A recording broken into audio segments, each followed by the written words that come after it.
Hey podcast, welcome back to another episode. Now, genuinely, today's is a wicked episode. I've not even checked how long we were talking for, but it felt like it was 10 minutes, and it most definitely wasn't. So we've got Rick Hornsey on, who is the owner of the gym that I go to that's 10 minutes down the road, but he's definitely doesn't just own a gym. So he owns the gym that I go to. He also owns a CrossFit gym, which is attached to it. And then he's got Graft events, which is a CrossFit company essentially that runs, I think he was saying he does 10 events a year, 10 CrossFit events. He's ex-military. He's been through Special Forces selection. And then in December, he's rowing across the Atlantic, which is just an incredibly ridiculous challenge. So honestly, I think you'll love this one. And I think you're going to come off the back of it absolutely buzzing to get stuck in. So enjoy the episode. Rick, thank you for coming on. My pleasure. I was chatting to you earlier, but I saw that you were up until 4 a.m. painting your house. So fair play for looking as awake as you do. Just plenty of coffee. At this point, I've already done the intro, so people kind of know who you are, what you do.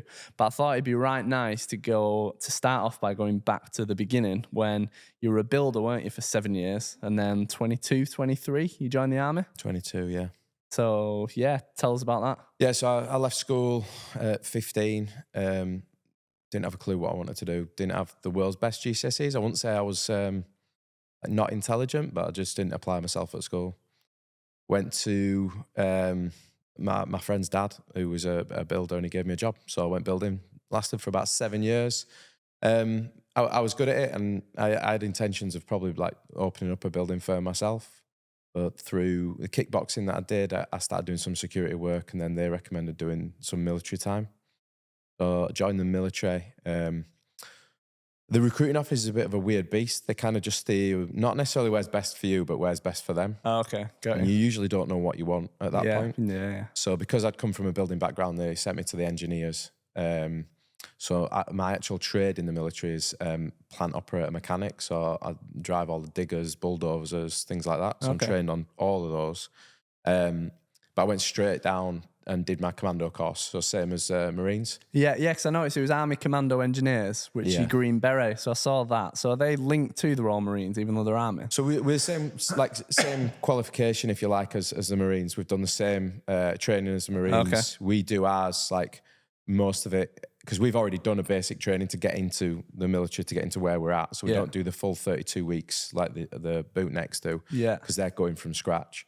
So we do that. We have about a 12-week, what we call beat up, that's our army unit, where you basically just got thrashed for another 12 weeks. Oh, okay. Then we go down to Limpston and then go through, I think it's about another 12 to 15 weeks down there. Yeah. So it adds up. Like you still got 32 weeks there in total as well. So we do all the same tests as them. So like the Marines thing is it on Channel 5 at the moment or something? It's on BBC maybe? Yeah, I've seen a few of them. Yeah, so you see all them lads going through that. So we did exactly the same. The same camp down there. We did like test week. So you do the endurance run, the assault course, the 30-miler. We do all that. Yeah. And then luckily for me, they needed someone to go and work in the dive store. So I volunteered, got straight in there, and then because I was working in the dive store, they fast-tracked me through all my diving courses. Oh, okay. So I spent probably at least 7 or 8 years out of my 10 like doing diving. Okay. So you said luckily, I presume you enjoy that then? I enjoy it, but it's seen as a bit of a specialist like course as well. So you get extra money for it. Not everybody like actually passes it. It's a bit of a selection process. Yeah. So again, you get thrashed on that. They only want the fittest to get through there. And then I even managed to spend some of my time then at the dive school teaching it. So I spent about 2.5 years actually teaching diving to the recruits that were coming on board. Wow. I did the Arctic warfare. So we went and spent sort of 3 to 4 months up in the Arctic Circle doing all that stuff, pretending to fight Russians. That'd be quite accurate now, wouldn't it? At the moment, yeah. You'll be the first getting called in. Well, they're on about doing call-ups now, aren't they? I know, I've seen, yeah. Yeah. Luckily, they've got my old address. So. And then I missed out on what would have been my first tour of Afghan because they left me doing like a sergeant's job running the dive store back in the UK, which I was gutted about because that was one of my big things to do on my tick list. To do a tour? Yeah, massively. I don't get people that join the military and don't want to do that type of stuff. Yeah, that makes sense. You know, it doesn't make sense to me. It's like signing up to be a mechanic and not liking oil and actually working on engines. It baffles me. So that kind of frustrated me. And at that point, I went and did selection for Special Forces. So I went for one called SRR, so Special Reconnaissance Regiment. Okay. Just a little bit like the Army's version of MI5. Yeah. So it's like the spy side of everything that they do. So I got, I think, about 4 or 5 months through that. Is that about 9 months? Is that what the full thing? I mean, You do a lot of pre-selection, a lot of pre-training, and then it's 6 months is the actual selection process. Right. Okay. And you pretty much just get absolutely smashed for 6 months. So it was very interesting. It was very tough. It's up there with like one of the toughest things I've ever done. We did like the high-speed police chasers. We went up in helicopters, taking photos, taking surveillance photos. We did all the CQB stuff, so debussing vehicles, all with live rounds. You know, doing all your doorway reveals and stuff like that, peel backs. So you got to do all that really cool stuff that you see all special forces do. But as it was coming towards the end, I had a lot playing on my mind. So I soon realised, because when you're training, you train, and some of the people on the course are what's called sugar assets. So they're borrowed assets from 2-2, from Hereford SAS and from SBS. Okay. They come and they kind of do the training with you because they're going to work with SRR for a few years. Okay. So they have to be part of that selection process. So I was lucky enough where a couple of the lads were those sugar assets, and I got chatting to them. And also my DS on the course was from 2-2 for a Hereford bloke. And he really loved me to bits. Like he could see that there was a bit about me. And it dawned on me then that I'd gone for the wrong special forces. I think SB or SAS would have been miles more suited to me. Okay. The SRR, it is spy stuff, but they don't really kind of like go hot unless things go wrong. Right. Okay. Whereas my kind of mentality was more, I just want to be kicking doors in. Right. Okay. Not hanging rooms. back. Yeah. Right. I'm with you. So they'd be like in Afghanistan, they'd be perched up on a mountain, would they? Like watching the stuff go on rather than actually attacking the village. To be honest, it was a lot more like naughty or scary than that. So they wouldn't be up on hills. They'd be the ones actually in dish dashes down in the town. Whoa. Walking around. Yeah. It was all about like infiltration, full on blending in. A lot of the scenarios that they did on the training thing was like ex-IRA scenarios. Yeah. Because it's very easy you don't need a full fake village to do that. You can do it in the UK training-wise. Yeah, got you. It's very similar. So that was a lot of the training scenarios. But yeah, it would literally be kind of, you're right in there.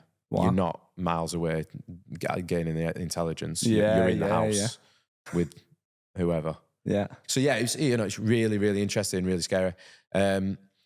But yeah, so I kind of dawned on me that I think at that point I'd kind of got them second thoughts of, I've gone down the wrong route here. Yeah. One of the others would have been a lot better suited to me. At the same time, obviously, I'm still in touch with all the lads at my unit, and they're gearing up for another tour of Afghan. Right. So presumably if they go off, you just stay on selection and you're training and crack on, do you, while they go away? So I'm left with this dilemma where I'm like, there was a big part of me that wanted to see selection through. Yeah. Just to get like the sandy beret. And there's not a lot of people in the world that earn that. Yeah, absolutely. So it was, do I stay and do that, but then I miss out on Afghan? And that was one of the biggest things really with joining the military. Or do I kind of VW, voluntary withdraw, and go and get on the tour to Afghan? And I decided, I think this still resonates with me. I think this is probably one of the hardest decisions I've ever done in my life, and the hardest thing I've ever done, because I'm not really a person that quits at stuff. So I take myself off selection to go back and go out to Afghan really like hit me quite hard. But I do think that it was the right decision for me. So I did that and then went back to my unit, especially with the training that I'd just done and everything that had just come off. They were like 100%, yeah, we want you on the tour. Yeah. So that was me then going out to Afghan, did a tour out there, came back from there, and that's when I went down to the dive school. So then I had about 2.5 years down at the dive school, teaching down there. And I'd probably say that pretty much broke me military-wise. I'd had enough of the military at that point. So one of the things at the dive school was they just used to break people. So you'd have to carry heavy diving equipment running around. They called it the island, but it was a lake. But for some reason, they called it the island. So it'd be like, right, you have to run around the island carrying all this heavy diving equipment. Now you have to carry the boat. Now you have to do this, you do that. And what really happened was you got like your stupidly fit mongs, for want of a better word. So they weren't too clever up here, but they could push through all that. So then you just ended up with people that really struggled with the theory of diving. Yeah. Because there's a lot of theory in that. Yeah. But they didn't get broken on the phys. So I was like, this is ridiculous. Like, you're losing really, really good, intelligent blokes. Because they're not quite fit enough for yeah, that. or because they just can't quite hold that much weight. Like, Right. it's just stupid. So I completely remapped the way that it was done there, because I was a PTI, so I could change all the phys stuff. Okay. So you do actually have an input into that kind of... Wouldn't normally, but I really fought for it. Right. So again, I really changed all the programming down there and made it more about like you can test fitness without breaking someone's back. So we just changed a lot of the stuff. It got a lot more of the decent guys through. So in my eyes, it was a good result, which for me is, if you've worked really hard on something and not got any extra pay for anything like that, you should get recognition for it. But because this all stems back to me being a plant operator mechanic, what really happened is some fat bloke in another camp that does nothing but sit on his bum all day, but drives a bulldozer all the time, gets promoted ahead of me. Oh, joking. Yeah, because they're using that trade all the time, whereas I'm not using it anymore. Right, okay. So even though I was fitter, I had way more kind of like specialist trades to my name and everything. You couldn't promote as quick as people that were like just fat, playing the lazy, game. playing the game. Right, okay. Which just snapped me a little bit. Yeah, yeah. I was like, it's geared up backwards. Yeah. I was like, if I'm a hardworking person, then I can be hardworking for myself. Yeah. So that's when I decided that I'm going to kind of do this intelligently and sign off. So I really fought from the dive school to get a posting up to Harrogate. There's the young recruits, Harrogate College up there. So as soon as I got there, literally within the first week, I handed my notice in. Right, You've got okay. to give a year's notice. Right. So I got that posting, handed my notice in, and then did my last year up there teaching the young recruits. Do they treat you differently when they know that you're leaving? No, not really, because, well, by that point, like you've kind of, I think they lose out on it because you've got to give a year's notice. Yeah.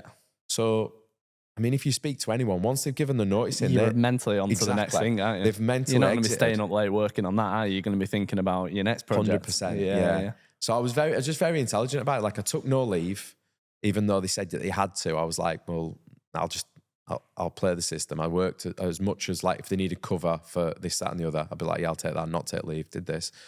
I managed to get, I had an ongoing kind of, I tore all my abs on when I was taking the dive course. So I had a few medical issues. So I kind of played on them. I think I've been out long enough now to admit that. But I played on that. So I pretty much got left alone. Right. So there was only certain stuff that they could get me to do.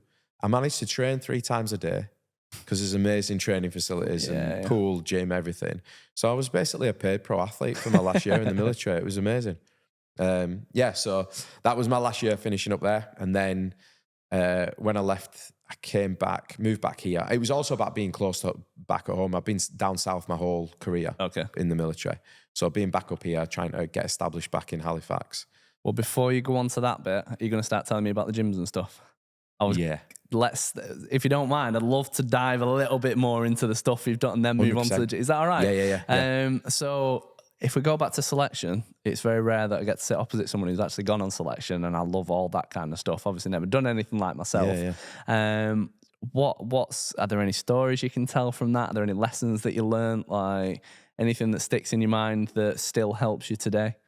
Yeah, I think it's a big lesson in everything. I take it on all the time in business, like it's in training, it's in everything. You'd often see like really fit or really intelligent, well, people, I don't want to be sexist and say blokes, but... Do you have to be male, do you, to go on selection though? No. Oh, do you not? Not for, especially not with SRR. Right, okay. But again, it's, and this does sound sexist now, but I really like selection for the fact that it was kind of like all the bullshit got left. Right. So it was just a case of you're not getting through just because you're female and we've got to fit a quota. Yeah. Like if you're genuinely not good enough, you're not good enough. Yeah. You're gone. And I really liked it for that. It was just very honest. Yeah. But yeah, it just kind of highlighted that there was some very, very fit people there and some very switched on people. But so many of them went. I think on our selection course, there was something like maybe 260 started it.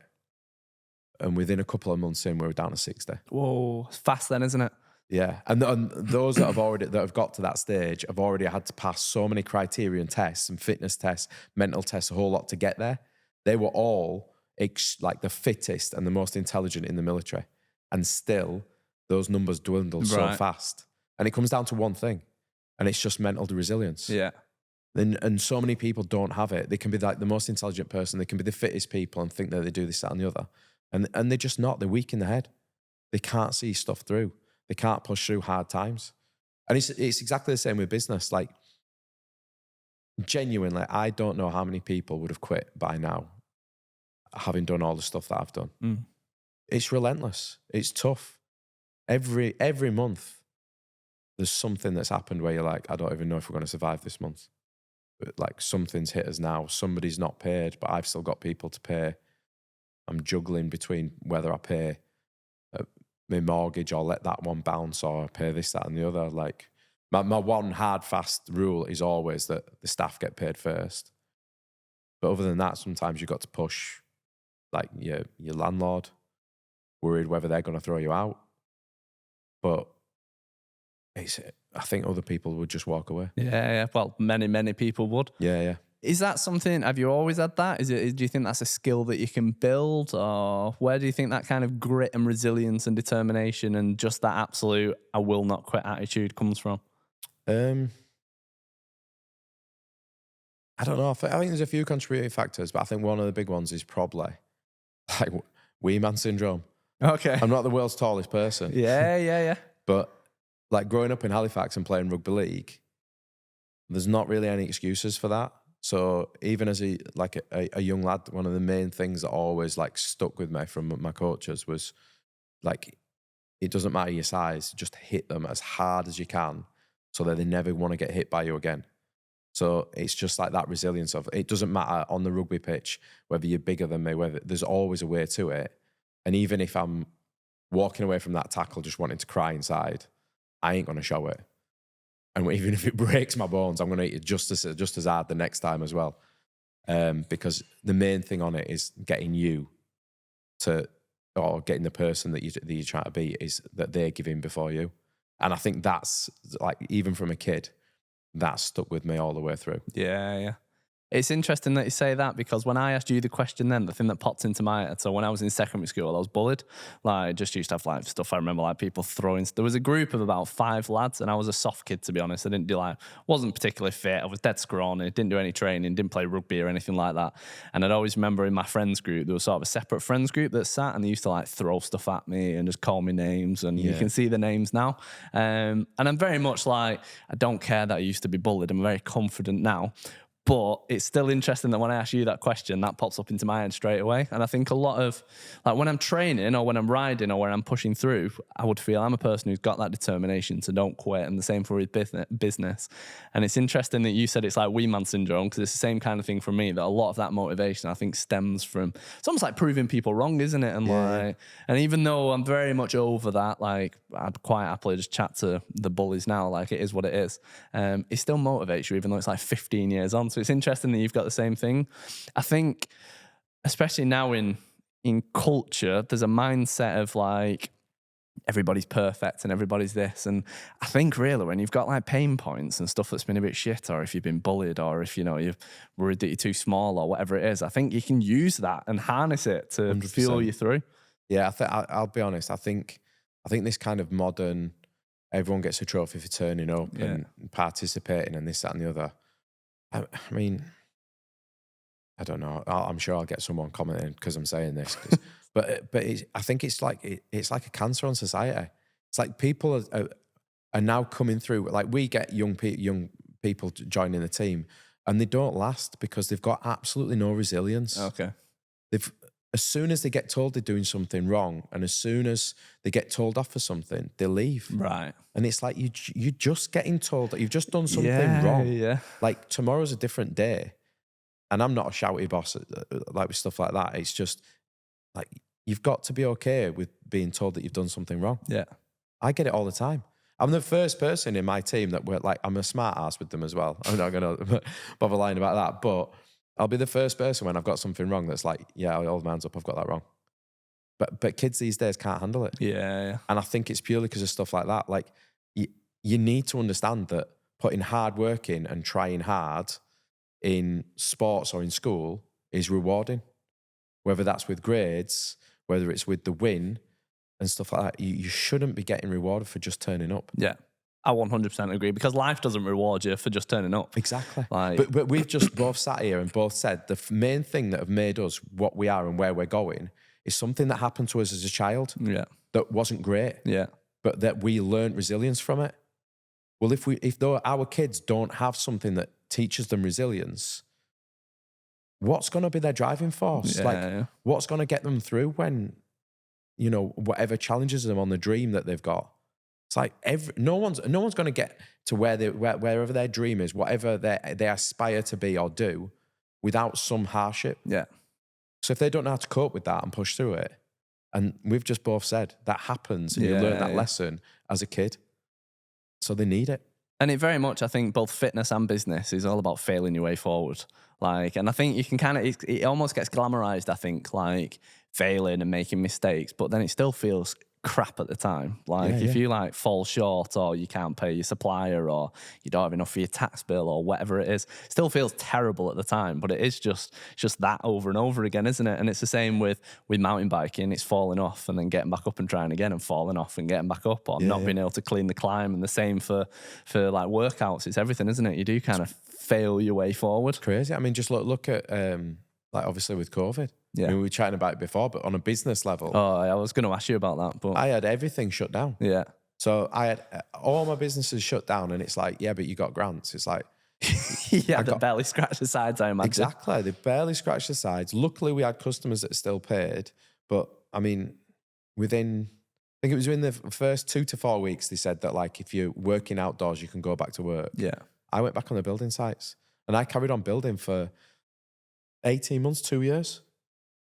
I had all my businesses, but I still went back to a building site. Yeah. I found a way. It was tough. Trying to run businesses while you're laying blocks isn't exactly ideal. Do you know what I mean? It's hard. But I didn't give up, and we came out fighting because of it and came out stronger. Yeah. And while we were doing that, I completely revamped the gyms. So it's like, I was in till 3 a.m. doing that. But that's what pushes you ahead. It's that resilience to push through those hard times, to be like, right, you've backed me in a corner. Yeah. I'm coming out swinging. Yeah. Not, I'm just going to take the punches. Yeah. And I think if anything, you almost thrive on that, don't you? I think if you, definitely as a business owner, like I think you thrive on that adversity, don't you? And you love, like, if someone says, I do anyway, I love the fact that I've had people.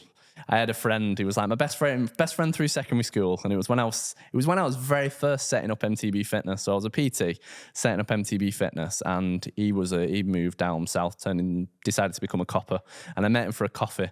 And the past kind of 2 times I'd seen him over 3 months, he was like making digs and like little sly comments. And I remember the very last time I saw him, so I just decided I'm not going to see you again after this. And we were sat having a coffee, and he was like, "Oh, when are you going to pack in that silly little business that you're trying anyway?" And ironically, at the time, I was already earning more as a PT than he was as a copper. He didn't know that. Yeah. And I remember him saying, like, when are you going to pack it in anyway? It's just stupid, that, innit? And at that moment, I was like, I'm never going to speak to you ever again. And I didn't. Yeah. But I think, like, people saying things like that, you've got to have it in you, I think, but you can use that so much motivation, because a lot of the time you don't want to do the things that you're doing. Like some of the stuff, sitting down doing a podcast like this is great. Like this is just fun. Yeah. But a lot of the stuff that you do in business isn't fun. Like working out all your finances and doing your taxes and all of like the sitting replying to 100 emails and stuff. You've just got to do it. And I think in those moments, the dark stuff motivates you way more than the dream of the Ferrari or whatever the vision of winning is. I think pain motivates you far more than pleasure. Yeah. And you're right. The thing is, as well as with it all, it's the failures. Yeah. That's everybody's learning point. So, like little Timmy don't learn that the kettle's hot until he touches the kettle. Like you can tell him as much as you want. it's the same with everything, with business and with life. It's like, you just got to not be afraid to fail. You know what I mean? Just give it a go. You're going to fail. It's pretty much the only guarantee in life is that you'll fail at some stuff. Yeah.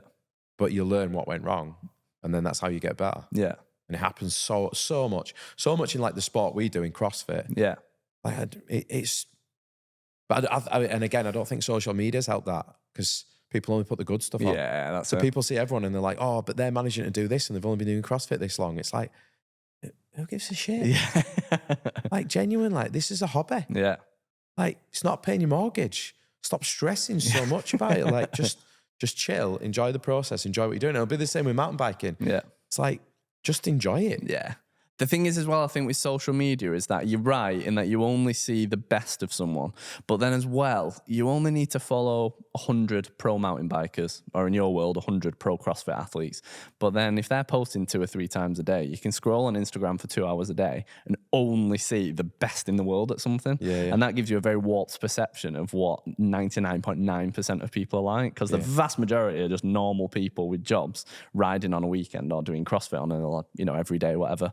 And I think when you scroll, you can see only the very successful. And it's the same with like the Lamborghinis and Ferraris and all that. You can see the 20-year-old. You only need to follow 30 20-year-olds who are driving Lamborghinis. You don't know that they've got a rich dad. Like, there absolutely will be some who've made it themselves, but you don't know the background of a lot of people. But I think it can give you a very warped perception. And that's the same for fitness. Like, how many people in this gym who come to this gym look like the fitness model that you see on the front of Men's Health? It's a tiny fraction, isn't it? The people who come and do your classes, but still incredibly fit. Yeah. It's just the vast majority of us are never going to look like Thor. Yeah. Well, I mean, the whole case with this as well is, like, for us, we have to spend such a chunk of time trying to explain to people that are petrified about CrossFit that it is for everybody, because they've seen something on YouTube or on Instagram where you say it's exactly that. It's like the top whatever % of the world doing something like, I can't do that. Yeah, and you're like, I'm not trying to make you do that. I'm trying to make you like just fitter and healthier so you can enjoy your life a bit longer. Yeah. Like, that's what we really are. We're a little gym in Salisbury Bridge. Like, I'm not churning out games athletes. But they have there in their head that interpretation. Yeah. Yeah. So, last question on kind of the army side of things. So you obviously went to Afghanistan to do a tour. That's something that you've always wanted to do, which I can understand. You train for it. You must have had fear and nerves getting on that plane flying out, or do you not? Is it just a totally different mindset? I don't think so, because it's a weird one. You've trained for it. You're going with all the lads that you live with. That you're more excited about it, I'd say, than fear. Okay. Like, you've trained for it, you know what you're doing, you're professionals, you've got really good kit and equipment. So, yeah, I wouldn't say I was scared. I'd say it was more just like excitement, and then going out and just getting the job done that you've spent X amount of years training to do. Yeah. You know, it's like, I don't know, training for, say, 4 years for a boxing match. And then finally getting to do the boxing match. Yeah, like, you're going to be buzzing to finally get to do what you've been training that amount of time to do. Yeah. So, yeah, and I don't know, I've never really been worried about... I've never been worried about dying. I think maybe the main concern could have been getting badly wounded. But, I mean, I've got quite a few friends that have lost limbs, and speak to them, and, I mean... times have definitely been like really dark for them, but they've all come out of it pretty good. Like, a lot of them are all pro athletes now. Wow. So whether it's, I've got mates that are Paralympic powerlifters. I've got mates that are on the Olympic rowing team.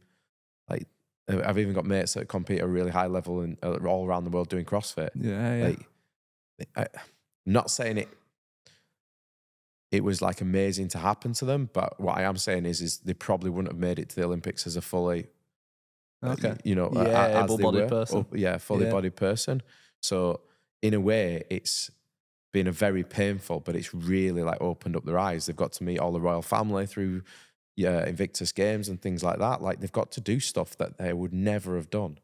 So even with that, there's like a flip side to it. Everyone thinks it's really bad. Yeah.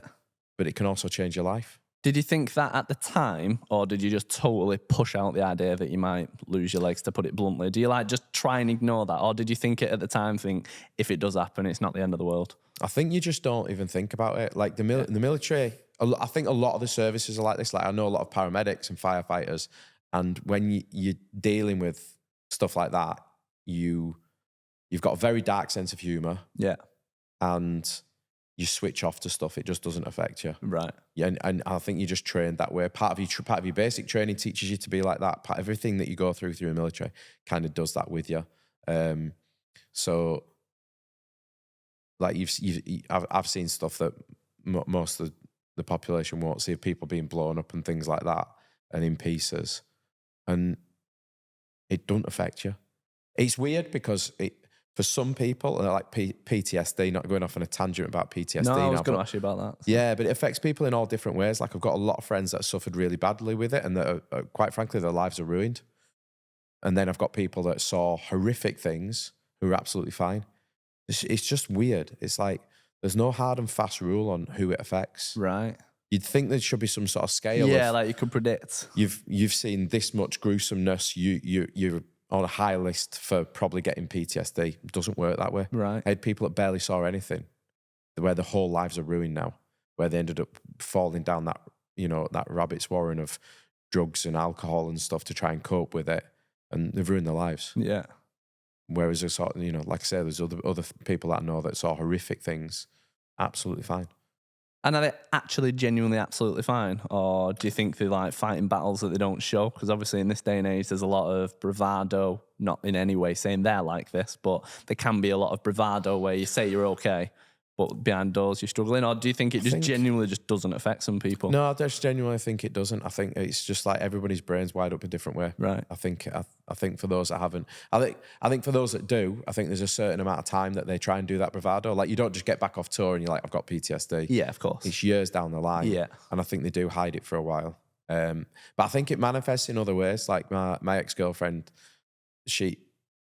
I personally don't think she's right, but she thinks that I've got PTSD the way I cope with it is like with the businesses. Mm-hmm. Like I pump myself into the businesses and it keeps my head busy. Like, I mean, you've seen what I was like. I was up till 3 a.m. last night. Yeah, like that's what I do with my life. And I've got a high work ethic, but she kind of thinks that some of that stems, and she thinks some of it's PTSD related, whereas I don't. But like I say, how can you?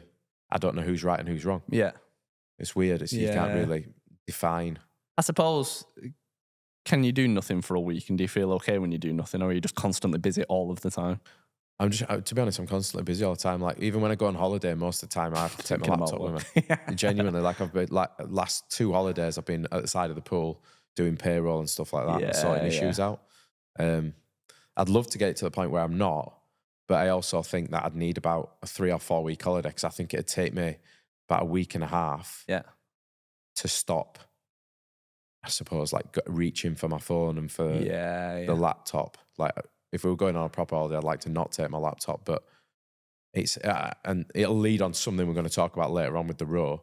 But I think that's going to be a massive challenging part of it, is the first sort of 2 to 3 weeks of having zero comms and switching completely off from your businesses. It's going to be weird.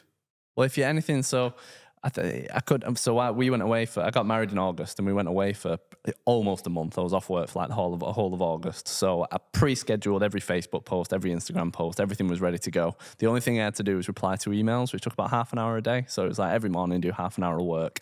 And I found that even though I could see that my business is doing fine, I can see sales, I know everything's getting paid, I found that through that month, my anxiety built up and up and up and up and up and up. I don't know if, I think it's very hard when you've got a business to not work on your business, and you can only, for me anyway, and I'm sure you're clearly the same, I find you can only go so long. And it wasn't even like, I did want to go back to work because I missed it, but I did find I was getting more and more anxious about not working. You almost feel like you should be, even though I knew that all of the work was ticking away, and there was, a lot of people didn't even know I was away because I was still replying to emails every day.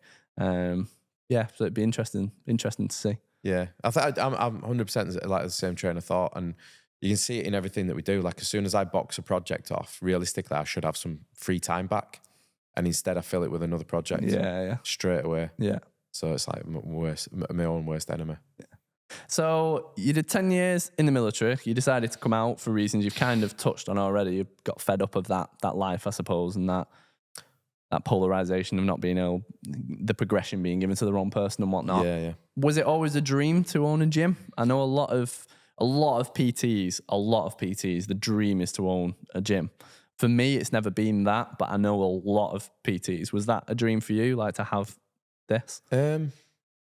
No, definitely not a long-term dream. Like I said, like when I left school, I didn't know what I wanted to do. Yeah. Went building for 7 years. And this is the thing, like, I suppose realistically, I was quite old getting into the gym scene. Yeah. You know. Should you have been 32, Yeah. 33? Like 32 opening up my gym.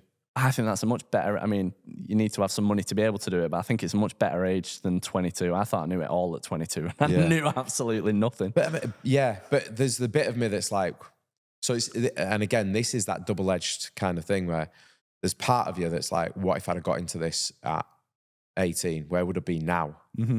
Instead of the years in the military and the years on the building site, if that had all been into the fitness industry, where would I be now? Mm.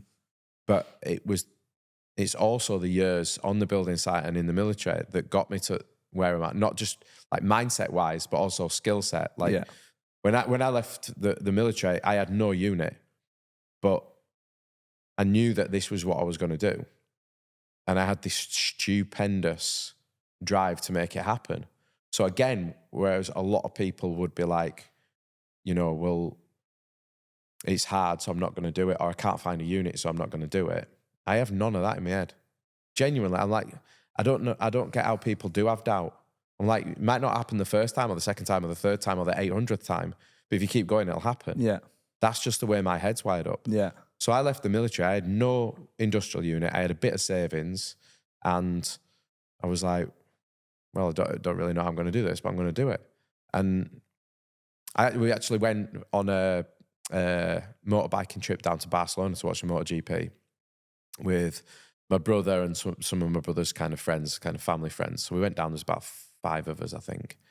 And we'd watched the MotoGP, and we were about to come back, like head back to Santander to get the ferry back up. And I just went, fuck it, got a note to come back for.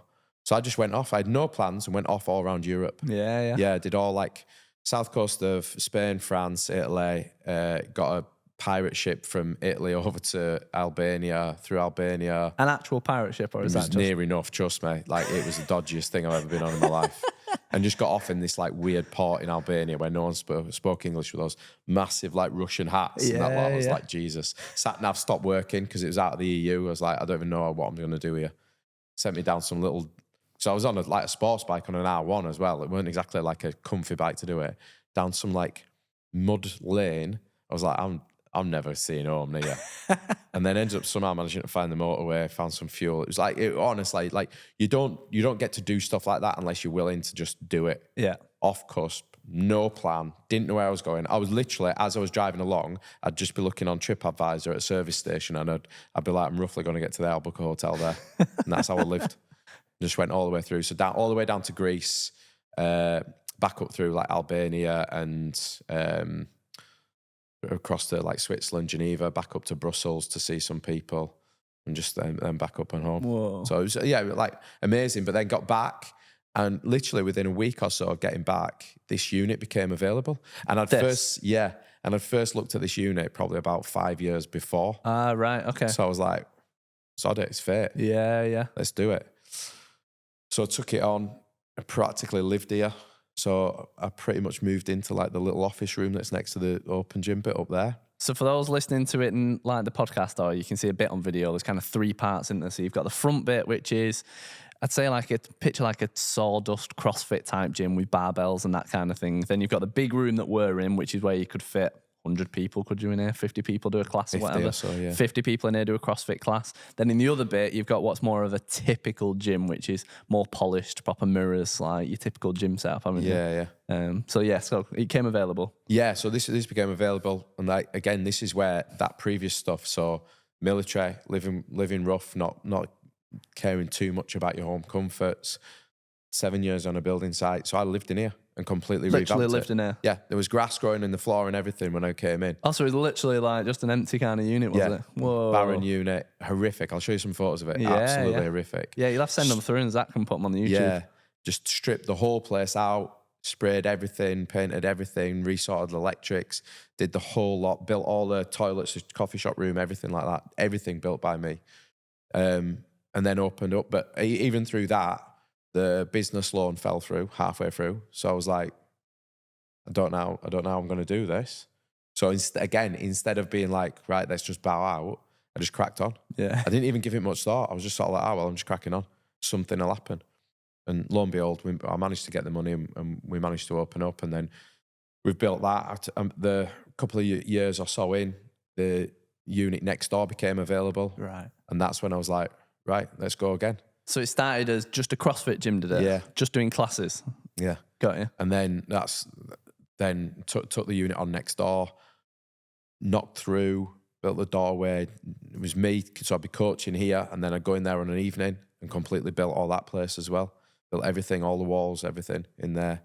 And then obviously opened up that gym. And then in the meantime, just before we opened the gym next door, that's when we'd started the events business as well. So yeah, just relentless, but never once just thought, well, I'm not going to succeed. It's just a case of how you succeed. Yeah. I believe, I can't remember who told me this. I don't know if it's public knowledge or whatever. It's nothing major. I believe you nearly opened the gym near, like, in between Rishworth and Ripponden at the end of Bar Lane, did you? Was there a unit there where there's an Indian restaurant? We were looking at I can't remember who told me. Right. But that would have been ideal because that's 2 minutes from my house. Yeah. That's the other reason I said it. Yeah, we looked at a few. To be honest, that's where I'm trying to go with the gyms. Is I'm trying to, big part of where we're trying to go behind the scenes is build the infrastructure for gyms. So the systems, staffing systems, advertising systems, everything like that. And then we've got something there where we can help people actually run a profitable gym. Yeah. And we're looking to kind of license out Graft gyms again for like brand awareness to get that out further. So we're going to try and help them. But yeah, definitely up for more locations down the line.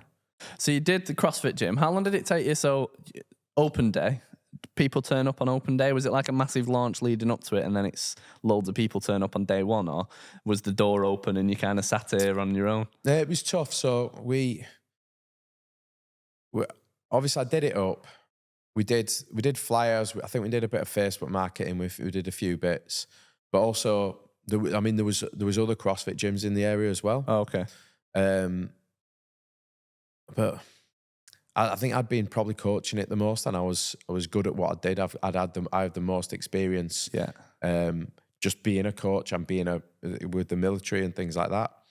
And I was probably one of the best CrossFitters in the area. So to come back and open it up, it was actually tough because I'd lived away for 10 years. Right. So it wasn't like you were opening it up and all your mates from the rugby club and this, that and the other would come in to support you. Yeah.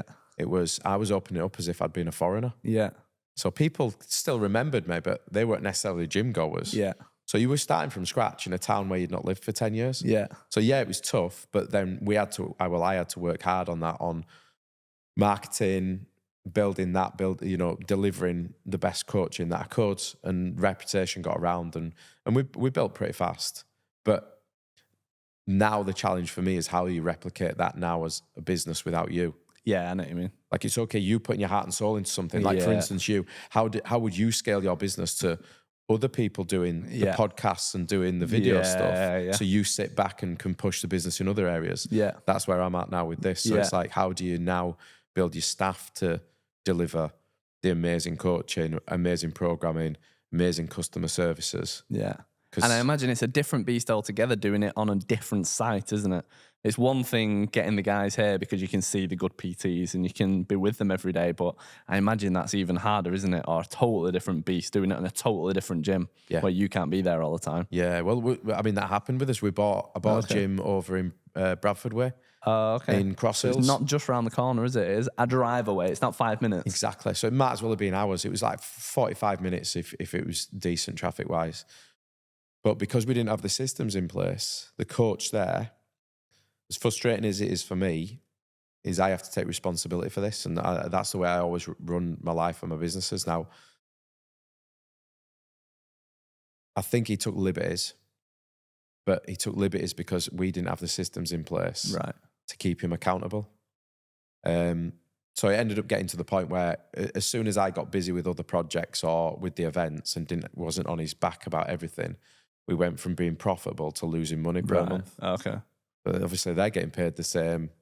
Right. What do they really care? It's like, well, I can't keep paying you if you're going to do this. Yeah. So I ended up selling the gym, and luckily I managed to sell all the equipment, so I pretty much got my money back out of it. And it was quite a lucky escape, really. But yeah, that was a big learning curve for me. But again, it's the failures that make it. It's the failures that said, like, right, so what I need to do is I need to assess what went wrong here. And it was the systems and accountability for the staff there. And it's also, I can't sit here and say, well, it was all his fault. Like, he had a working business and I was pushing loads of money at it, and there was advertising there. And in the first 3 months, we grew at 50% revenue wise. Right. Like, what I was doing was working. Yeah. But arguably I needed better people there.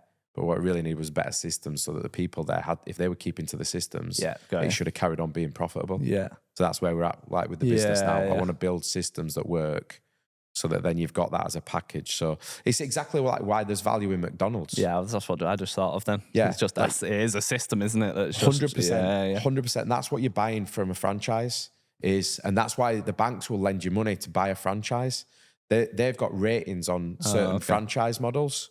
So if you go to the bank and you're like, I want to get a loan, like I've got the deposit, I need the rest of the money to buy, I don't know, let's say one that's not as successful, so like Snap Fitness. Yeah. Because I know that a load of them have gone bust over the last couple of years. Right. But the bank would probably be less inclined to lend you that money because the franchise model is okay, but not great.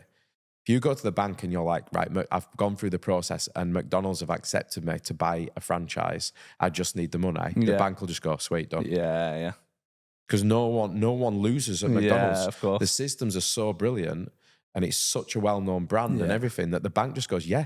And they're very clever, aren't they, with because McDonald's, I believe, own all the land, don't they? So they're actually more of a property business and they really know where to buy. Yeah. That's the big, so if they just put someone on there, they know it's going to be a money maker and they own the land and then rent it out, crazy. Don't they? They'll even buy plots just to like stop rivals being there. Yeah. So they'll buy plots just to make sure Burger King can't have it and stuff like that. It's crazy. Yeah. Clever. Yeah. Oh, nice one. That's perfect. That's really good. So you did the gyms and then you moved into your events company, didn't you? So CrossFit Games events, I should say. So how did that come about? Was that because you'd started doing CrossFit kind of classes here and it was a natural progression, or? No. So when I was in the military, I was competing at CrossFit. So I'd done a few around the UK. I'd done some in Europe, and it was something that I really enjoyed doing, especially being a competitive sports person as a kid and everything growing up. I really like that element of it. I actually really specifically love the tactical side of CrossFit. Like if you're playing footy, you're playing footy. Like you can be an amazing striker, you can do this, that, and the other. But with CrossFit, there's so much strategy to it. Right. Of like how hard if you go really hard at the beginning of a workout, someone that didn't put 100% in at the beginning is probably going to come past you. Right. Okay. Because they hit a nice energy system all the way through. Got you. So I suppose if you were going to do it with mountain biking, same kind of thing. You can't sprint just out the gate. Completely out of the gate. You know you're going to catch them in like a mile down the road when they're panting, and so it's very similar with that. But then there's the multiple different skill sets. So there's weightlifting in there, how good you are at gymnastics, then just your overall conditioning of how fit you are to be able to push through basic movements. So there's so much involved in it that for me, it was like a drug. I just loved it. Okay. So then when I came out and opened up the gyms, that was like, I was doing that out of passion for a sport. I could now have a business that's doing the sport that I loved. So I suppose it's like a football coach opening up a coaching academy. It pays the bills. It's like, sweet. Yeah.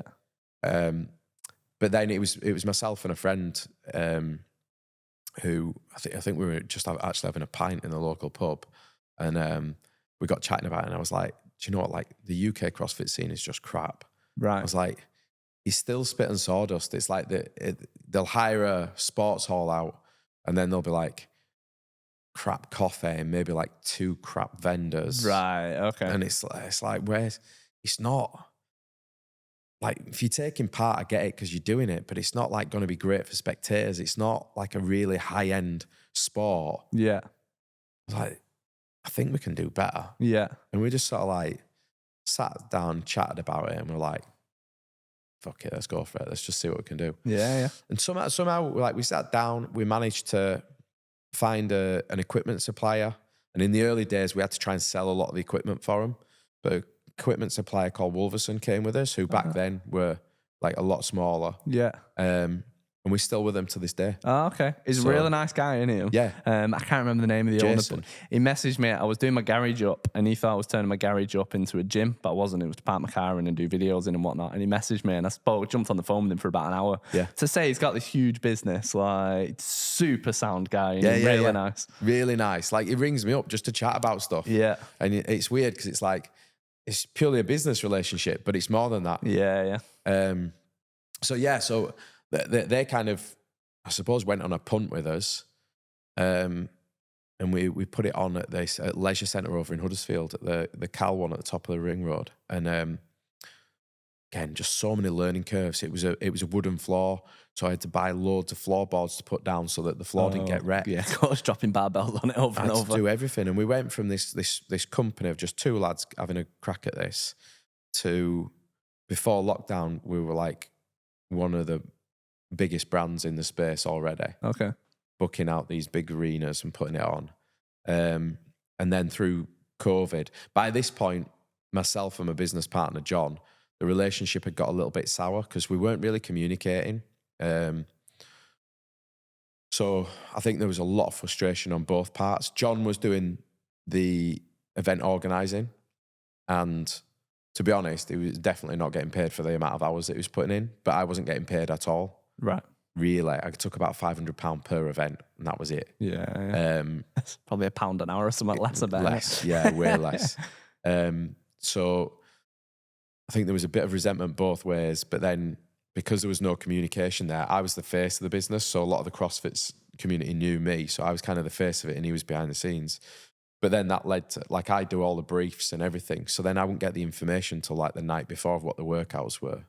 Which, when you've got to go and stand in front of a couple of thousand people, and confidently read them out and answer any questions that come to them, put a lot of stress on me. Yeah. And it kind of come to a point. So when we went into COVID, we'd obviously taken a chunk of money for events that now weren't going to happen, and it left us in a situation. It left us in a really bad situation. I bet it did. Well, business-wise, massively bad, because I'd been pushing John for a year to switch to a limited company that I'd set up, whereas we were just as a partnership. Oh, no. So we were both personally liable for all that. Oh, God. Oh, so that's you can awful. imagine how annoyed I was when I was like, I set that up a year ago. We should be trading through it. So again, bit of a stressful time. But we ended up going our separate ways. And again, that didn't end great because you've got two people that both want the business. Yeah. Go this way or that way, but I ended up taking the business and then managed to find a new event organizer, Claire, and then came out of lockdown. And again, while I was still working as a builder and everything, we did the thing called the jailbreak tour, so really small compared to what we normally do. But I just took my pickup with loads of weights in the back and trailer with loads of Harris fencing and stuff like that. And we just used to go to, I think we did about 6 of them, just round the UK. Okay. And we teamed up with other CrossFit gyms and went down and put a comp on. Yeah. Because we could get round it with the local restrictions with COVID at the time. Right, okay. So we were travelling for work, so we could travel. Yeah. And we could still get enough customers from the local area. Right, That even okay. if there was a local lockdown, we could do it. So I was pretty clever with like constructing it. Yeah. But it meant at that time, there was still no live events allowed. Yeah. So no one else was doing events. Yeah. So we were the only company out there doing it. Sort of filled everyone a bit. Exactly. But it just, again, like I was talking to you before about being current and on people's radar and on their social media, we were the only events company on everyone's social media. Yeah, of course. So it was a really, really good idea. And then through lockdown, I bought another events company as well. So coming out of that, we obviously like grew those. We rebranded the company that I'd bought. And I also ended up picking up the Arnold Fitness Games. So we do the CrossFit side of the Arnold's event. So is that to do with, I'm a total, don't know anything about the event. I know that you do that. Is that to do with Arnold Schwarzenegger then? Is that where it comes from? Yeah. Right, okay. So it's like the UK Arnold's event. So they have like an Arnold Sports Festival. Okay. Main one's over in Ohio. Yeah. And then there's one in Italy, maybe one in Spain, and then there's a UK one that started just on coming out of COVID. Oh, okay. So again, like surreal time for me where coming like through COVID, everybody's whinging about being furloughed. I had 2 businesses that I didn't have a clue what was happening with. I had the most amount of stress in the world on my shoulders going on with them. I'd just bought another events business, didn't even know whether I was going to even be able to do events. Yeah, but I was like, I can get it cheap now. Yeah. You've got to take these gambles, so I'm having it. Yeah. So I did that. And then I'm on a building site to try and make sure my businesses and my mortgage still gets paid. Just bought another house that we're renovating at the moment. That's why I've been up since God knows what time. And then getting invited, covered in all my work kit, to the office, to the Arnolds, to speak to their team about putting that on for them. It's like, but it's that mindset of like, don't say no, be relentless, don't quit at stuff, just keep going. Yeah. And like, I grew our company by about 600% through lockdown. Wow. So, but it's about being relentless. So now we've pushed out of that. I've just bought 50% of another CrossFit events company. So this year, we should have 10 events, nearly one a month. Yeah. And the big events, aren't they? When I was watching the video, they're probably even bigger than the one I saw, but this was one back in 2022. And it's a full articulated lorry is like parked down there by the look of it, loading it up and then loading vans up and all. It's a massive event, isn't it? With loads of people there. And that's just from ours. So obviously still working with Wolverson, their stuff turns up. So normally at these events, we've got probably about 2 to 3 Arctics full of equipment. Whoa. It's an absolute huge undertaking, isn't it? Yeah. Anything up to probably like 4,000 people at our busiest. And then obviously with the Arnolds, that goes up to 60, 70,000. That many people go? Yeah. Flipping heck. Yeah. Wow. It must be hard to get your head around that, having everything ready for that many people. Even like toilets and food and like... Yeah. Crazy. It is, but like this is part of why we do the documentary, is we wanted people to actually see behind the scenes, because everyone thinks you're loaded because you put these events on, even though they're the same as a CrossFit gym. They're not massively profitable because you can only fit so many people in. Right. You know, and it's the same with the CrossFit event. We can only get so many athletes through in a weekend, and they're only going to bring so many spectators. Yeah. That's why like High Rocks earns 10 times as much as we do on an event, because everyone's only there for about an hour 30. Right, okay. Running round, you know what I mean? And then they're out, and then another lot are going round. And they're all going in waves, so that they get anything from about 4,000 to 5,000 people through per event. I think I've heard up to about 7,000 at some. Right. So it just doesn't compare. Yeah. But it's about getting rid of those misconceptions. It's about people thinking like you just rock up, and it's like, no, I'm the one driving the forks. I'm the one putting all the stuff down with the team. We still do everything. So we wanted that story to be told. And especially like a lot of our workforce are volunteers. So you want them to have their like, you know, their reward for the work that they do as well. Yeah. And doing these events and the gym and expanding the gyms is all about that kind of bigger picture that you were talking about before, isn't it? Where you want Graft to become more than just that. You want it to become a brand that stands for what you were telling me before off camera, which I asked you to repeat on camera. We'll try and get it. We'll try and remember it now. You've got to do it with the same passion and vigour. Yeah. So, well, the thing is obviously we started out as a gym, and back then there were different names, but the vision all along was to bring everything under one brand. I just didn't really know at that time what the brand was. Okay. So, for instance, the CrossFit gym used to be called CrossFit Boudica. Next door, the other gym, the 24-hour one, that was called the Lift Lab. But in my eyes, they were never permanent names, and I knew that. Right. Even setting them up, you just need a trading name for your company, etc. And again, the rebrand came coming out of lockdown, and we'd played around with Graft a few times, looking at maybe having it as a clothing brand. And I just thought, do you know what? I just want it as an encompassing brand. Like, it resonates so much with me. I mean, you can already tell from the stuff that we've said, like, I will never shy away from work. I think any top athlete, for an athletics brand point of view, any top athlete has that hard work capacity. I think anybody that's just an achiever in business, in anything, has a hard work ethic. Like that's what it's all about. And to me, like that's what Graft epitomizes. It's about people that are willing to work hard for whatever their goals are and not just take the easy road and not quit every time something gets in the way.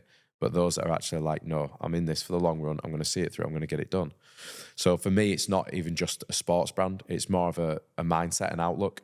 And that's where we're trying to go with it now, is more than just the events or the gyms, is we sell like merchandise. We're starting to build accessories. We're starting to go further, even to the point now where we're trying to get garments actually made for us rather than buying kind of off the shelf garments and getting them printed. Yeah. Where like that, we don't want to look like everybody else. We actually want our own look. So we want to go somewhere and actually create garments now, create the t-shirts exactly how we want. Yeah, yeah. So that's where we're trying to push with it now. So I'm not going to say we're ever going to get to the sort of scope of, Gymshark or anything like that.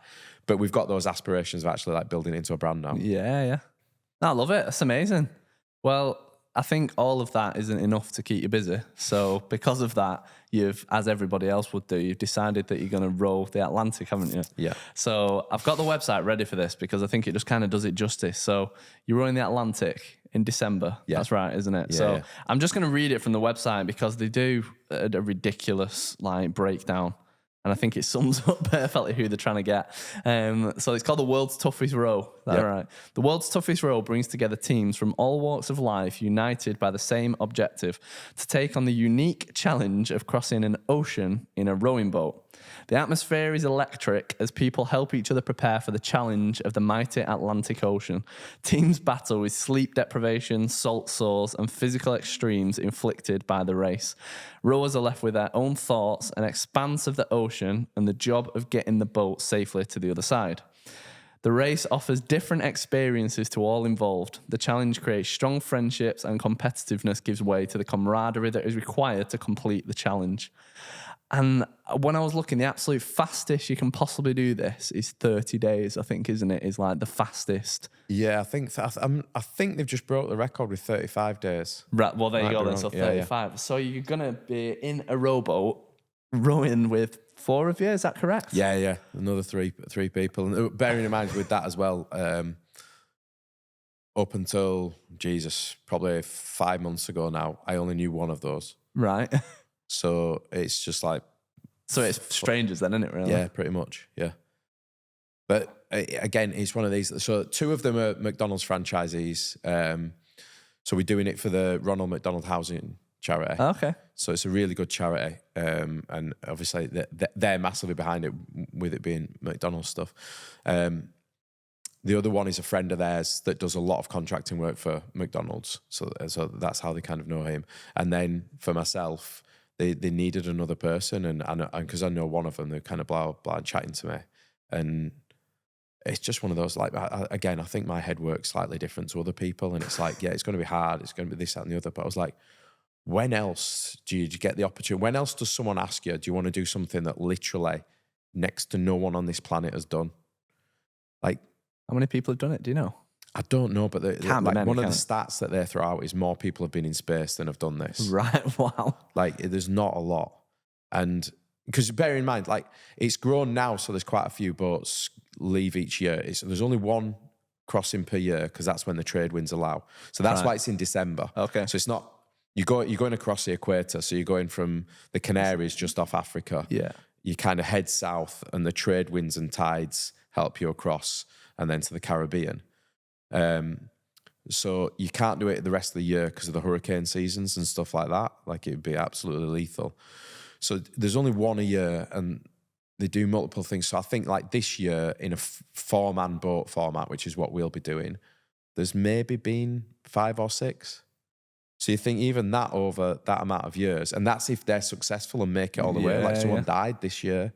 What happened? So unfortunately I had a heart attack, but it's not like you can quickly get an AED on and an ambulance and then they're gone. So I'm pretty sure that had it have happened at home or at work, they'd probably be recovering in hospital right now. But when you're out at sea, that doesn't happen. Yeah. So there's a lot of things there that can happen. You know, there's been marlin strikes, so swordfish have gone through the boat. So then you've got to like try and repair your boat. And are you on your Todd, or is it like literally on your own? Yeah. You don't have like support next to you? There's one safety boat, which like a support boat, which is a sailing boat, but Just one? yeah, just But one. then everybody could be hundreds of miles apart, couldn't they? Thousands. So that's the difference. Like they can be thousands of miles apart. So the boat has to kind of stick probably where it's most useful, so towards the centre, really. Yeah. So for instance, if you're at the back, if something bad happens, that boat might be 5 days away from you. And even then they might not be able to come and get you, because what do they do about the rest? Yeah. Because now they're 10 days or 15 days away from somebody else.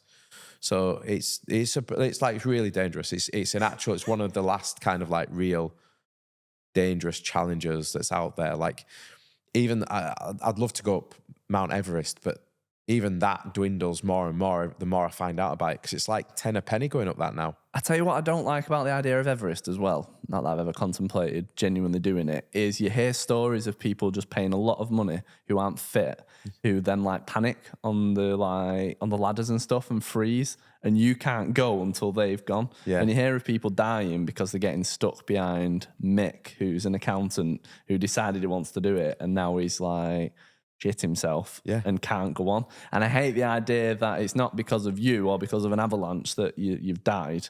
It's because someone's there who shouldn't be there. Yeah, but they're like this. That puts me off massively with that. Snippets of video, and it looks like just like queues up. It's like a tourist attraction. It's like, I don't want to do that anymore.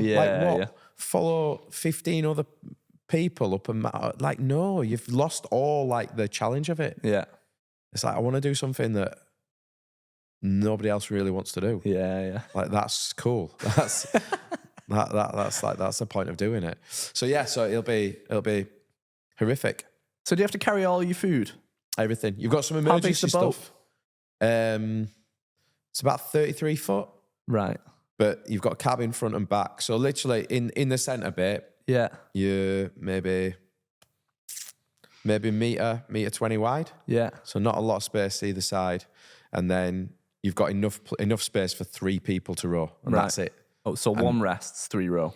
No, so we'll probably be doing it 2 up, 2 off. Okay. So you 2 of you will row for 2 hours, while 2 do admin, sleep, eat, and everything else. Yeah. And then they'll switch over. So it'll be 2 hours, 2 hours on, 2 hours on, 2 hours off. Until you're done. Until you're done.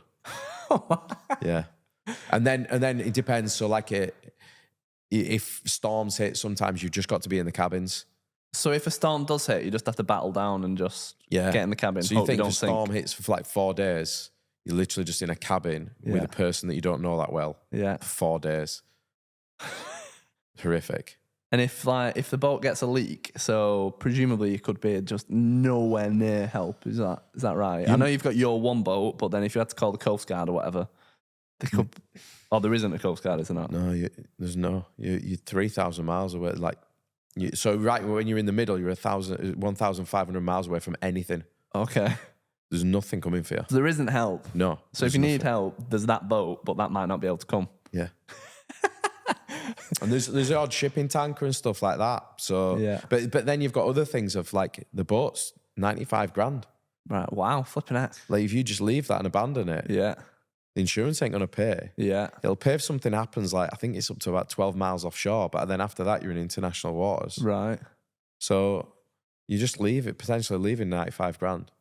So honestly, it's crazy. Like you ain't leaving it. It's really hard to get your head around. Yeah. You ain't leaving it. But it's daft things like if the boat capsizes for whatever reason, if you've not shut the hatch, then water gets in, and that might be all your navigation and your radios, your sat phone, the whole lot, gone, destroyed.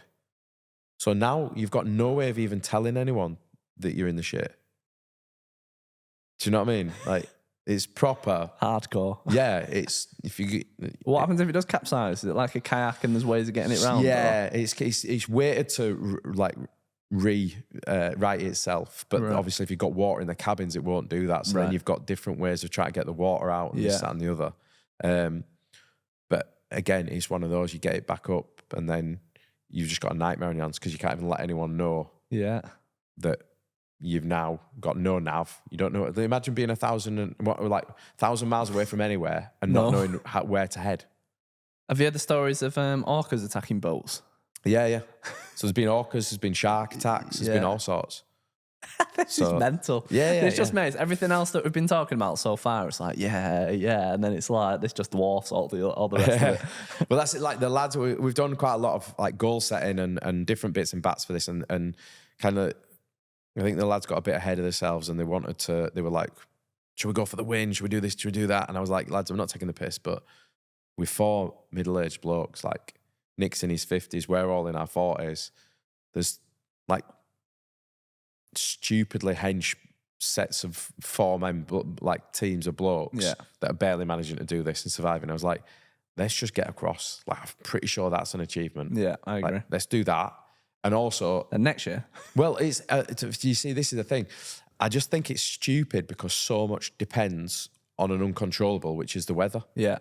So this year, I think they've broke the record doing it in 35 days because it's been horrific. Right. Because they've been surfing down 15-foot waves all the time because the storms have just been pushing them that way.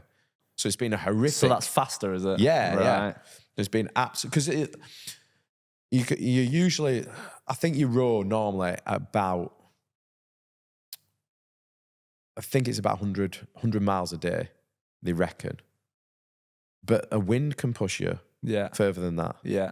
So if the wind's against you, you might end up spending the whole day rowing and go nowhere. Yeah. Just 0 miles across the land because you've just been pushing against the wind and the tide. Yeah. But then if it goes with you, all of a sudden you're doing way, way faster. So it's completely in like the gods. Yeah. There's no way you can be like, yeah, we're gonna do it. We're gonna train like absolute pro athletes. We're gonna get the fastest time. It's like, what if the wind's against you? Yeah. How much would training even help for something like that? Like, and you're gonna have to train, of course you are. But then, is it not a bit like selection, going back to that, where even the fittest athletes in the world reach the point where they're done? And then you just keep going because of your head. Is it not the same kind of thing for that? The lads are doing quite a bit of training, but I think the thing for them is that I'm probably the fittest out of the group with what I do and everything. So I think they've just got that underwhelming thing of feeling that they're not fit enough to do it, and they need to do that training. Yeah, because your starting point is fit. Yeah, you can't be unfit and do it. Yeah, whereas I'm trying to push them that I think the most important bits for me are team building, learning the boat and how to do it, learning to be comfortable on the boat. I'm like, if you're comfortable on the boat and you know exactly how to make yourself a nice hot drink when you're cold and to do all those things and manage to cope with everything. And it's the same in the military. Like, if in the military, especially where we were like as commando unit, you were really strict on like your field stuff and your jungle stuff. So your discipline and like coming in, for instance, absolutely soaking, freezing, you take your clothes off, you put your warm, like your dry stuff back on, get in your sleeping bag. Lazy people would just get in the sleeping bag. Yeah. And it's like, great, now you've got a wet sleeping bag. Yeah. You've screwed yourself over for the whole rest of however long you're doing this, just because of the short-term goal of getting warm faster. Yeah. And also not getting colder in the short term of taking your clothes off and putting other ones on. It's a very short-minded mindset, but it has massive implications down the line. Yeah. It's that sort of stuff that I want to work with the lads. It's like, look, if you learn to be comfortable and learn to like, when you really don't want to do something, but you know it's the right thing to do because it has that longevity through what you're doing, that's that discipline that I think keeps you like really well trained as a boat, as a team on the boat and pushing through it. Don't care about practicing rowing. Yeah. You're going to get, for us, probably 40 days of practicing that. Yeah. You're going to be pretty good at it by the time you get back. Like, doesn't matter. Like, you're going to row. But for me, it's like, but if you get out and you're dropping stuff over the side, which you now can't replace, and you can't even make a nice warm drink or cold drink or do this, that, or the other. Yeah, and you can't fix the water desalinizer and things like that. That's the stuff that's going to really hit you hard. Yeah. Like, you can deal with rowing. Yeah. Like, learning how to look after your blisters and stuff. Like, I've seen some horrific photos of hands. Absolutely horrific. Like, blisters on blisters on blisters. Oh. But if you can look after that properly and make it so it hurts less and heals faster, that's more important to me than learning to row faster. Yeah. Like, I agree. row as fast as you want, but if you can't pick the oars up, you're not rowing at all. And your body's going to get fitter at rowing very fast, isn't it? When you've been doing 5 days of it, your body's going to catch up quick because it's fight or flight in that kind of situation, isn't it? It knows that it needs to get good at rowing. Yeah. Is part of you not apprehensive at the point? So when you went to Afghanistan, everybody there is trained to be there. They've gone through some kind of selection process to be there. And you've got a large team. You know that the Reds aren't going to fall off. And if they do, the system's in place to make sure that Johnny's lost his head, pull him back, put Carl in his place. Are you not a bit nervous that you're not going doing it with 3 SAS mates or 3 Marine mates or whatever who you know have got the mindset? Does that not make you nervous that you could get 1,000 miles out and then one of the Reds will go and they could potentially put your life at risk? No.